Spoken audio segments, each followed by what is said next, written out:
My name is Jonathan Henderson, and myself and Alex Antee, we created a game choosing application which allows you to enter a few inputs which will then be taken and help choose and help pick 1 to 3 games within a list of games that we have created. The problem we were trying to solve is just many people can be a little bit indecisive nowadays, as well as many people love to play video games nowadays. And lastly, it is actually pretty tough to pick a game to play sometimes, as you may just be bored of the games you've been playing. And obviously nowadays, considering the video game industry has been around for about 30 plus years now, might be even getting close to 40, I believe, there are just a lot of games to choose from. And like it says before that, many people today like to play video games for many different reasons, such as to play it as a hobby or to relax, which is probably what the majority is. But there are others who play it in more of a professional way at a very high level, such as professional gamers, which are usually people who play in tournaments and competitions and are usually playing games of the multiplayer variety where they're actually able to go up against other actual players. Then there's speedrunners who try to play through a game as quickly as possible, sometimes even exploiting little inaccuracies and glitches in the game to be able to, that will allow them to further themselves much, much quicker. Then there are Let's Players and streamers. I listed them as the same bullets because they are both people who record themselves playing video games on the internet or playing video games and then posting those videos to the internet. Usually they provide interesting, informational, or usually comedic commentary to appeal to a large audience. And then the last one is Machinimators. This is actually I wanted to list this bullet just because it's kind of a somewhat of a growing thing, or it was at one point, but there are a number of people that still do it. It's starting to die off a lot, but it is when filmmakers who use video games as their recording medium and help them tell a story. Now, the users and stakeholders obviously the users would mainly be customers as well as employees of stores that sell video games, as sometimes the customers may just be the gamers who don't know what they want really, and then other customers could be friends or family who are looking to buy a game for someone because they're not as into video games. Maybe it's an older person who is buying a game for their son or daughter or grandkid. And the employees of stores that sell video games, now in GameStop, it probably wouldn't be as much of a problem, or this application wouldn't get used as much because most people that work at GameStop probably know a bit about video games. But people at Walmart and Toys R Us that work in the electronics section may not know as much, and using an application that could help them figure out a game for somebody might be helpful to them. Now, the other stakeholders in this would be the developers, which would be us, since we were the ones that created it, and the investors who are maybe donating money into the project. If we don't get a return on our investment, then obviously we would have lost money. If this was released for a price, especially. Now, the scope of the project is that it will take 3 inputs, which are we have it set as a list of checkboxes where you hit at least one of each: genre, theme, and rating. You must choose at least one. And after clicking that, you'll hit the go button, which will then look through a list of games and display them on the second window. I'll talk about the second window in a moment. But if there are no games from that list, then it will return an error. And on the first window, the Start Over button will uncheck all of the checkboxes, and we have a file menu at the top of the screen that has an exit button within it that will end the program. This is the prototype for the first screen, it's very similar to what the finished project is, which I'll show in a moment. And it has the go button and the clear button. Each do probably very obvious tasks. The file menu up at the top, which within it would have the exit menu or the exit button. And we also have the pick genre, pick theme, and pick rating. We weren't sure which one we were going to use, so we had them both drawn, where we had checkboxes and we had an actual drop box that would have all the genres or all the themes and all the ratings within it. Here's the finished product. Obviously, a lot more colorful. We changed the clear button to the start over button, and we actually have the genres, themes, and ratings actually all displayed now. Now, the second window would have three spots, or enough for 3 spots to show up to 3 games. And it will also show their genre, theme, and rating under each of the cover arts for the games. The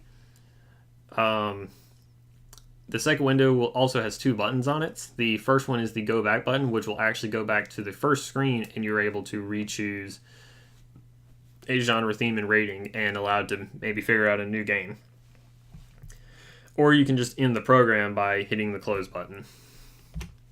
And here's the prototype for the second screen. It obviously, the boxes that say Game 1, Game 2, and Game 3 is where the cover arts would go. And everything else pretty much looks the same as what the finished product is, which is right here. The only difference is we added a go back button, which allows you to go back to the previous screen. And lastly, in conclusion, just going over what we've discussed in this and how it will help. Like I said, many people are indecisive or can be indecisive nowadays. And there are also a lot of games because, like I said, the game industry has been around for about 40 years now, getting close at least. It will be helpful with getting gifts if somebody who doesn't know much about video games is getting a game for, like I said, a grandkid or maybe even a friend. And it will be helpful to maybe not video game store employees, but more so maybe electronics department employees within large department stores. Lastly, it'll be less time choosing and more time playing a game. It also could be more money spent on the games themselves because people won't be as indecisive about what games they're buying because they'll know exactly what they want to buy. And also, that's the end of the PowerPoint, but I would like to show the game application in action. Yeah, that's the splash screen. I forgot to mention that. We have a splash screen that will display for, I believe it's 4 seconds. And here is the screen itself. I'll go on and click a couple, and I'm going to go and click Start Over first, and see that cleared all of the checkboxes. It returned them to false. So now let's pick action, adventure, and role-playing. And let's pick sci-fi, fantasy, and other. And then everyone, teen, and event, and mature, and go. So here we have 3 games displayed. The first one is Mass Effect Trilogy. It fits what I chose as role-playing, sci-fi, and mature. Then we have Pokemon, which is adventure, fantasy, and everyone. That's 3 of the things I picked. And then Dark Souls 3, which is action, fantasy, and mature as well. And that's also what I clicked. So let's go back. And it takes a few seconds for the screen to load up. So, let's just pick adventure. No. Let's pick role-playing. And we can also uncheck the boxes if we want. Let's pick role-playing, sci-fi, and teen. And this time it just displays 1 game, which follows what the 3 categories that I picked. I'm going to hit close this time.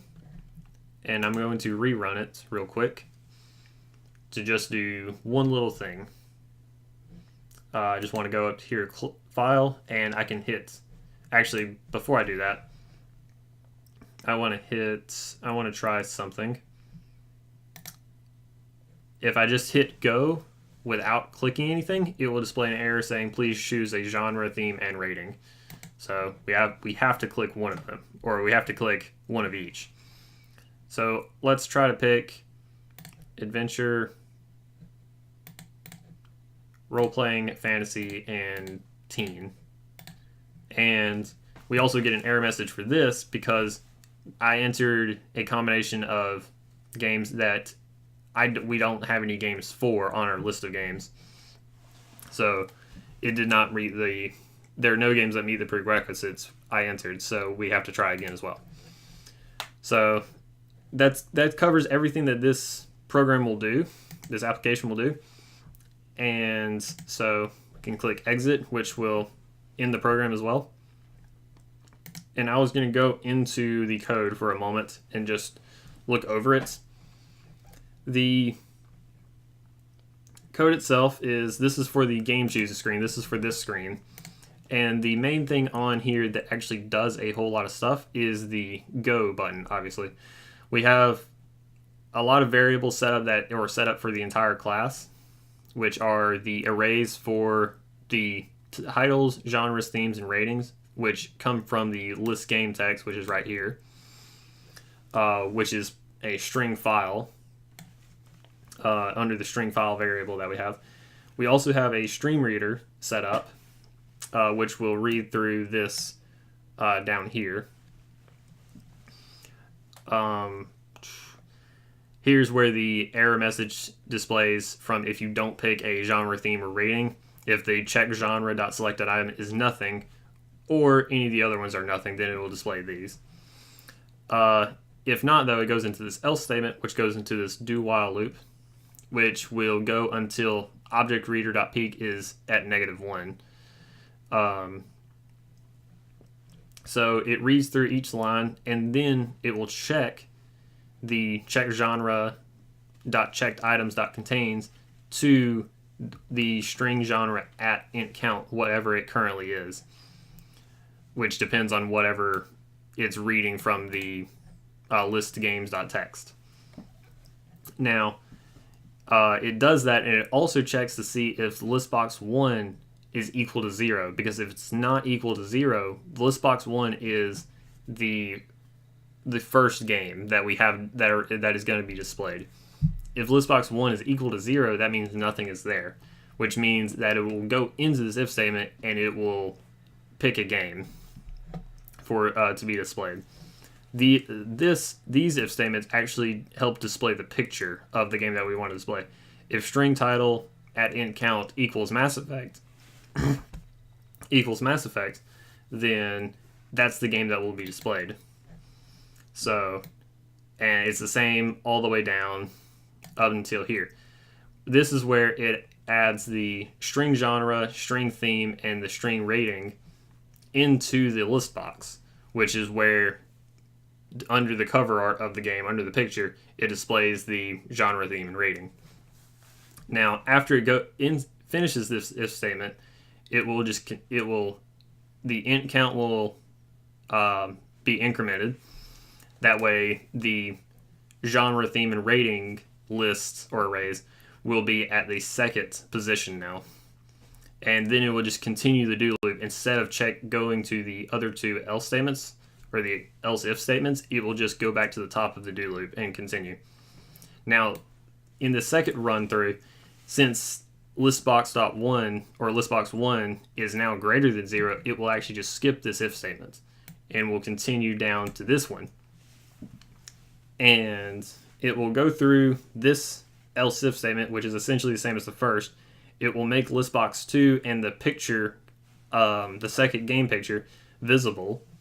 And it also checks listbox 2 if it's equal to 0, because if it's not, then there's a game already there. It also checks to see if the game that is about to be displayed, if it's the same as string title 1, then it won't be the same, or it won't be displayed. And it does the same thing as the first game. At the end, it adds it to the game. It adds the picture. Int count gets incremented, and then it continues do. and then it'll go through again. It'll do the same thing for the third game. And after the third game, though, it does not have a continue do. It instead has an exit do, which finishes the while loop so it doesn't continue running for the rest of the list. Then it ends the if statement, and then since it's exiting the do, this if statement ends up ending anyway, and then this loop will end. Now, if listbox 1 is greater than 0, or listbox 2 is greater than 0, or listbox 3 is greater than 0, then it will display the second screen and display the games. But if it's not, if none of them are greater than 0, meaning they're all equal to 0, then it will display this error message, which is the no games have met this prerequisites entered, so please try again. So that's the go button, which is pretty much the one that does the most stuff. The start over button will go through the each of the checkboxes, the checklist boxes I think we have set up, and it will return them all to false. And the exit button that's within the file menu will just exit the application. And then when we actually first load up the program, it will sleep for 4,000 milliseconds, or about 4 seconds, while it's displaying the splash screen. Which, let's look at that for a moment. All the splash screen really does is it just shows the 2 pictures that we have within the splash screen. And here's the game display screen, the code that is within it. If we hit the go back, it will set up a new game chooser screen, and then it will hide itself, and then it will show the new game chooser screen. And also, lastly, the close button that's on the game display screen will also exit the application. That is all I have to present for this project. I believe it shows everything that needs to be shown and discusses everything that needs to be discussed about it. It covers everything that is a part of this project. And that is it. My name is Jonathan Henderson, and my partner is Alex Antee, and we thank you for looking at our project.